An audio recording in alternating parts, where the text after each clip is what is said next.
When Ricardo died, I was with him. We was downtown on Elm Street, just chilling.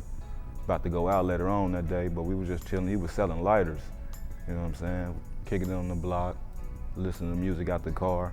I was on the phone talking to some females, you know what I'm saying? Trying to get them to come up and chill with us. And then, you know, after a while, start hearing shots. I didn't know what was going on. When Ricardo died, I was at work.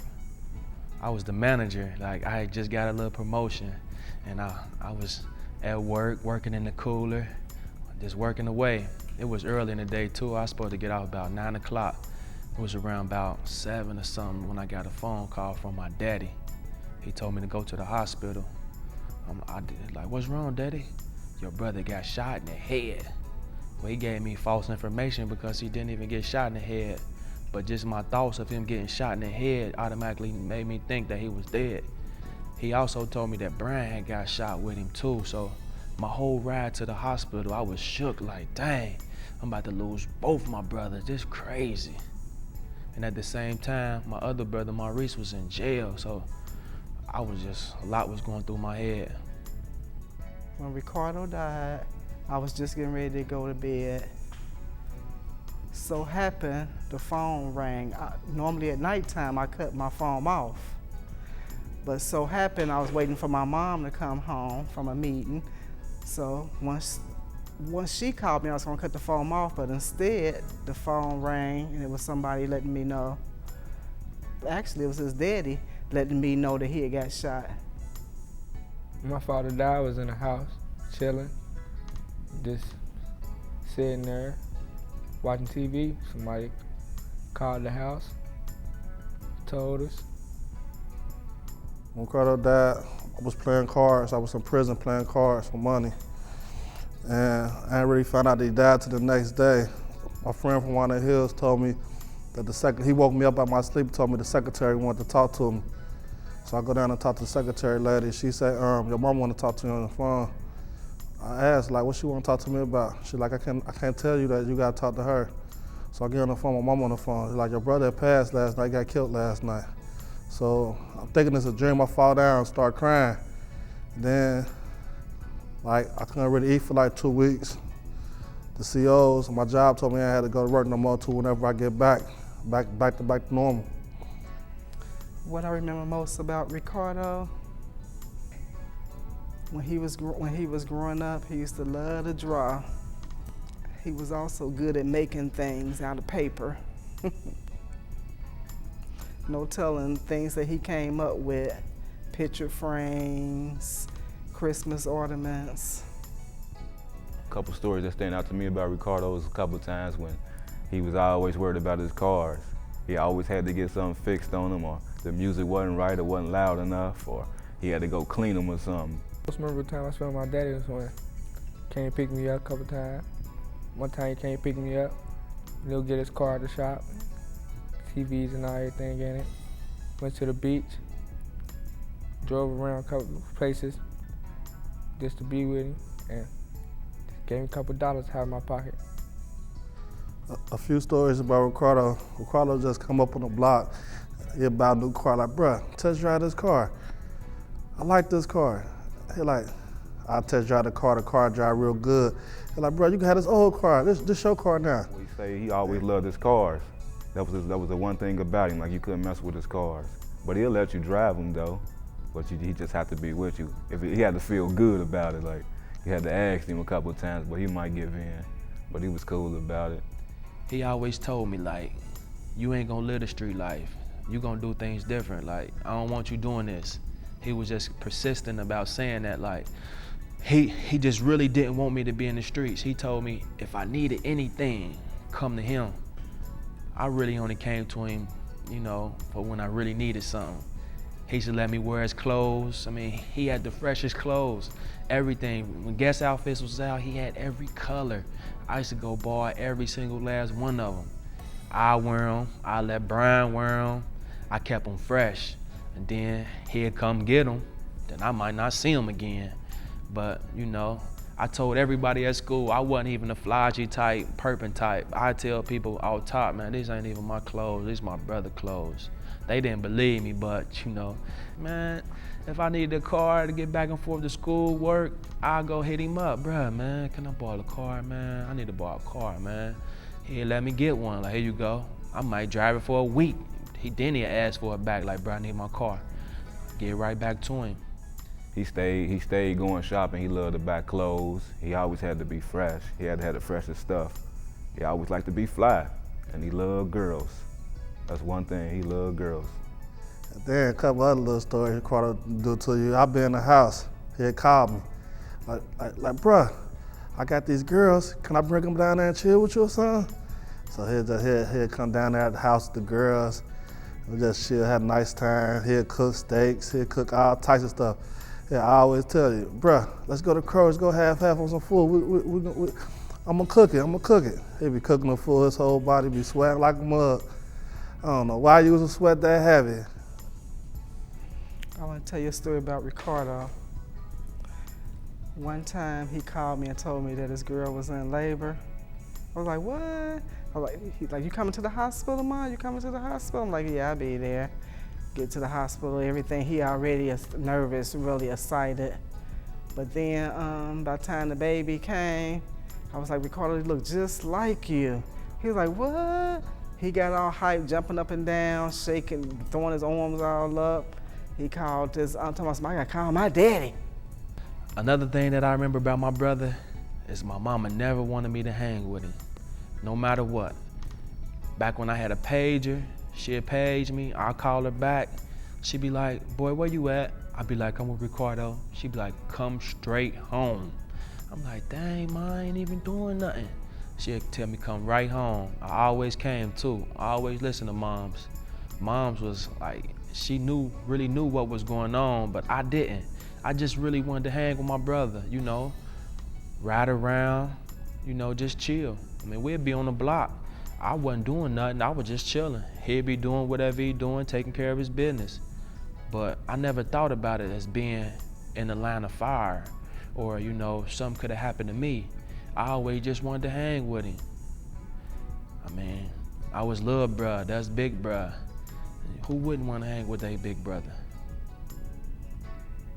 Before Ricardo died, we had a real strong relationship. It's like my brother, it's my cousin, but it's my brother. We always called each other brothers. I was with him every day, like everywhere he went, I was there. It was just like my best friend, like I had to be with him. And I had to make sure he was all right. Even though he was bigger than me, I was like a small bodyguard. I wouldn't let nothing happen to him. My relationship with my brother, we was tight. I mean, it's just more that I wanted from my brother that he didn't understand what I was on at the time. Like Brian family, if they throw a party, they whole family there. I'm talking about even the little kids, aunties, uncles, everybody there. I mean, for one party, for one person party, everybody there. So one time at Brian party, you know, I was feeling real good. You know, I started rapping, like, that's like one day that I just started rapping. I was just rapping and everybody was listening to me, like, damn, big bro was standing right in front of me. And I started rapping to him, and he was just feeling me. Like, the next day I made a song. My very first song was called Big Brother. And he loved that song, man. He used to bump that song all the time. It was like the first song that I ever made was for my brother. Like, back then I never thought I'd be a rapper, or I never thought my passion was rapping or music or anything like that. But just that moment brought out that passion in me. I can say I had a good relationship with my son, as I do all my kids. But there's some things that he was doing that I didn't agree with. Also, I wish we could have had a better relationship, him to really slow down, calm down, and spend more time. My father died, I was like 9 years old. When he used to have nothing to do and I was with him, we used to go in the house, play the game, have fun, kicking it. He used to talk, start playing the game against me. He used to let me win sometimes. I used to be mad, he used to stay beating me. He used to cook sometimes, smashing on a big boy plate. So we used to dip out the house, go somewhere just to ride around something, just to be outside, than to be in the house all day. Me and Ricardo had a good relationship. We had the best relationship. He'd call me, chill, relax. We do everything together. If it wasn't for the things he was doing, I don't know what I'd probably be doing. I like to follow him around. So we kind of had the best relationship. We was lightweight real close.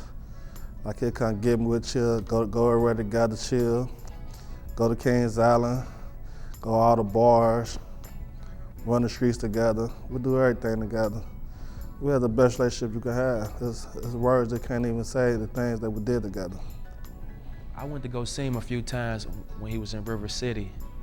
When he was in River City, it was a whole different brother when I seen him. He was a whole different person, like, cause he was just drug-free and smooth, like, he was a whole different person. Like, when he first got out of jail, he was different. Like, it just was something totally different about my brother.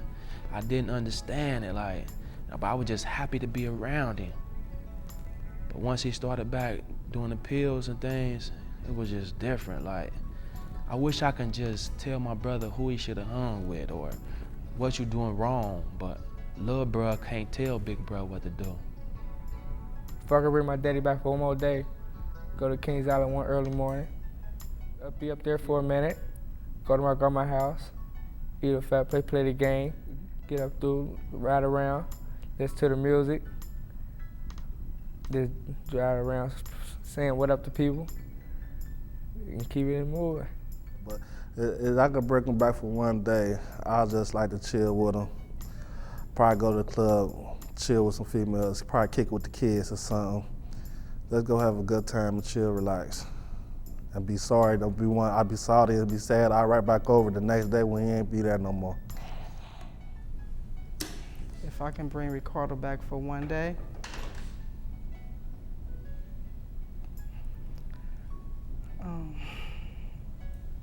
first of all, I'd be happy to see him and won't want to let him go. I want to keep him for more than one day. Guess I'll fix him a big dinner. Mainly, just ain't gonna want to let him go. If I could bring Ricardo back for one day, you already know I had to be in the car with him, riding around, hitting the hoods, trying to find some females, just to get a couple numbers. Maybe go bowling or something. He liked to bowl, stayed bowling. Probably later on in the day, had to hit the club or two, maybe after hours, or go to the spot and cook some food, because he thought he was a chef for real, but he wasn't. But he was all right in the kitchen, he did his thing. I just like to spend some time with him and just do whatever he wanted to do. I just wanted to be there with him and do it with him. If I can bring my brother back for one day, I mean, I know other people miss him just the same way I miss him, so we had to throw one big party. I mean, one big party. I mean, I stated in my song, if I can bring my brother back for one day, I take him over mom's house and eat like it's Thanksgiving Day.